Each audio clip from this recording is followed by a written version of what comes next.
প্রিয় ছাত্রছাত্রীরা, educare study centre চ্যানেলে তোমাদের স্বাগত।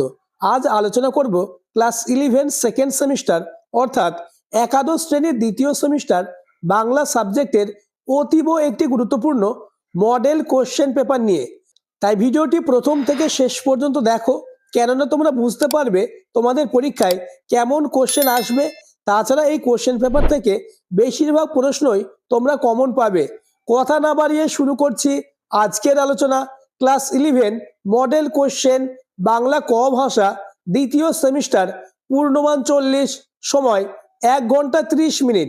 দাগ নম্বর 1, অনধিক 150টি শব্দে একটি প্রশ্নের উত্তর দাও। 5 গুণ 1 সমান সমান 5। অর্থাৎ দাগ নম্বর 1-এ তোমাদের গল্প থেকে একটি প্রশ্নের উত্তর দিতে হবে। প্রথম প্রশ্ন, ছুটি গল্পে মামা বাড়িতে গিয়ে ফটিকের যে দুরবস্থা হয়েছিল তার নিজের ভাষায় লেখো। প্রশ্নের মান 5। কোশ্চেন নম্বর 2, তেলেনাপোতা আবিষ্কার গল্পে গরুর গাড়িতে করে যাওয়ার অভিনব অভিজ্ঞতার বর্ণনা দাও। প্রশ্নের মান 5। আমি তোমাদের জন্য মোস্ট ইম্পর্টেন্স অর্থাৎ যে প্রশ্নগুলি তোমাদের পরীক্ষায় আসতে পারে সেই প্রশ্নগুলি দিয়েই এই কোশ্চেন পেপারটি তৈরি করেছি। তাই আলোচিত প্রত্যেকটি প্রশ্ন তোমরা মুখস্থ করে নাও, কেননা এই কোশ্চেন পেপার থেকে বেশিরভাগ প্রশ্নই তোমরা কমন পাবেই। দাগ নম্বর 2, অনধিক 150টি শব্দে যে কোনো একটি প্রশ্নের উত্তর দাও। প্রশ্নের মান 5। অর্থাৎ তোমাদের 3টে কবিতা রয়েছে, এই 3টে কবিতা থেকে মাত্র 2টি প্রশ্ন থাকবে এবং একটি প্রশ্নের উত্তর করতে হবে। প্রথম প্রশ্ন, ভাব সম্মিলন কাকে বলে? আলোচ্য পদটিতে রাধার অন্তরে যে চিত্র ফুটে উঠেছে তা নিজের ভাষায় লেখো। প্রশ্নের মান 2 + 3 = 5।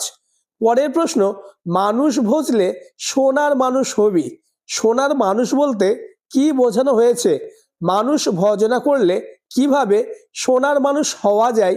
এই প্রশ্নের মানও 2 + 3। তোমরা দেখতে পাচ্ছ সব থেকে গুরুত্বপূর্ণ প্রশ্নই দিয়েছি, তাই প্রতিটি প্রশ্ন তোমরা মুখস্থ করে নাও।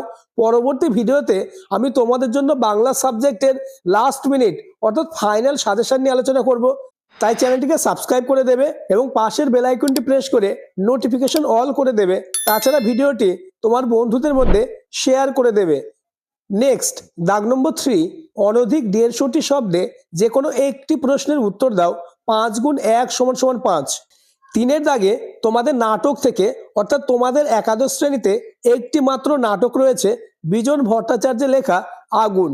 এই নাটক থেকে 2টো প্রশ্ন থাকবে এবং তোমাদের একটি প্রশ্নের উত্তর করতে হবে। প্রথম প্রশ্ন, এখন বাঁচতে হবে, বাঁচতে হলে মিলেমিশে থাকতে হবে ব্যাস। কোন প্রসঙ্গে কেন এই বক্তব্যটি করা হয়েছে সে বিষয়ে লেখো। প্রশ্নের মান 5। পরের প্রশ্ন 3.2, আগুন নাটকের চতুর্থ দৃশ্যে হরে কৃষ্ণ ও মনোরমার সংলাপের মধ্য দিয়ে যে ছবিটি ফুটে উঠেছে তার নিজের ভাষায় লেখো। এই প্রশ্নের মানও 5। নেক্সট, দাগ নম্বর 4, অনধিক 150টি শব্দে যে কোনো 2টি প্রশ্নের উত্তর দাও। 5 গুণ 2 = 10। তোমাদের 4-এর দাগে পূর্ণাঙ্গ সহায়ক গ্রন্থ অর্থাৎ পঞ্চতন্ত্র থেকে 3টে প্রশ্ন থাকবে এবং 2টি প্রশ্নের উত্তর দিতে হবে। অর্থাৎ পঞ্চতন্ত্র থেকে তোমাদের 10 নাম্বার থাকবে। প্রথম প্রশ্ন, পৃথিবীর কি অদ্ভুত রীতি? এখানে কোন রীতির কথা বলা হয়েছে, তা অদ্ভুত কেন? প্রশ্নের মান 2 + 3 = 5। পরের প্রশ্ন, নটরাজের প্রত্যেকটি অঙ্গি ভঙ্গির মতো রবীন্দ্রনাথের গানের প্রত্যেকটি শব্দ। রবীন্দ্রনাথের গানকে প্রাবন্ধিক কাদের সঙ্গে তুলনা করেছেন? নটরাজের অঙ্গি ভঙ্গির সঙ্গে রবীন্দ্রনাথের গানের প্রতিটি শব্দের তুলনার কারণ কি? প্রশ্নের মান 2 + 3 = 5। কোশ্চেন নম্বর 3, তা না হলে আড্ডা হবে কেন? কোন প্রসঙ্গে লেখক এমন কথা বলেছেন? কোশ্চেন নম্বর 4, আজব শহর কলকাতায় ফরাসি দোকান দেখে লেখকের মনে কিরূপ ভাবের উদয় হয়েছিল? দোকানের ভিতর ঢুকে লেখক কিরূপ অভিজ্ঞতার সঞ্চয় করলেন? প্রশ্নের মান 2 + 3 = 5।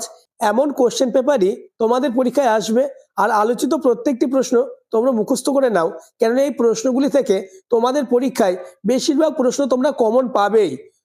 নেক্সট, দাগ নম্বর 5, অনধিক 150টি শব্দে যে কোনো একটি প্রশ্নের উত্তর দাও। 5 গুণ 1 = 5।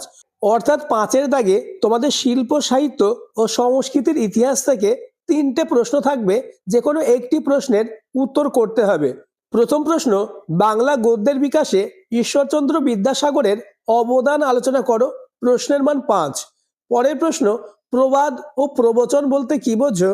যে কোনো 4টে প্রবাদের উদাহরণ দাও। নেক্সট কোশ্চেন, মাইকেল মধুসূদন দত্তের 2টি নাটকের নাম লেখো। নাট্যকার হিসাবে তার কৃতিত্ব আলোচনা করো। এই প্রশ্নের মান 2 + 3 = 5। আমি তোমাদের জন্য বাংলা শিল্প সাহিত্য সংস্কৃতির ইতিহাসের উত্তর সহ সাজেশন আপলোড করেছি। যারা এখনো দেখোনি, ডেসক্রিপশনে লিংক দেওয়া থাকবে, দেখে নেবে। তোমাদের লাস্ট দাগ নম্বর 6, নিম্নলিখিত যে কোনো একটি বিষয় নির্বাচন করে নির্দেশ অনুসারে কম বেশি 400 শব্দের মধ্যে একটি প্রবন্ধ রচনা করো, যার মান থাকবে 10।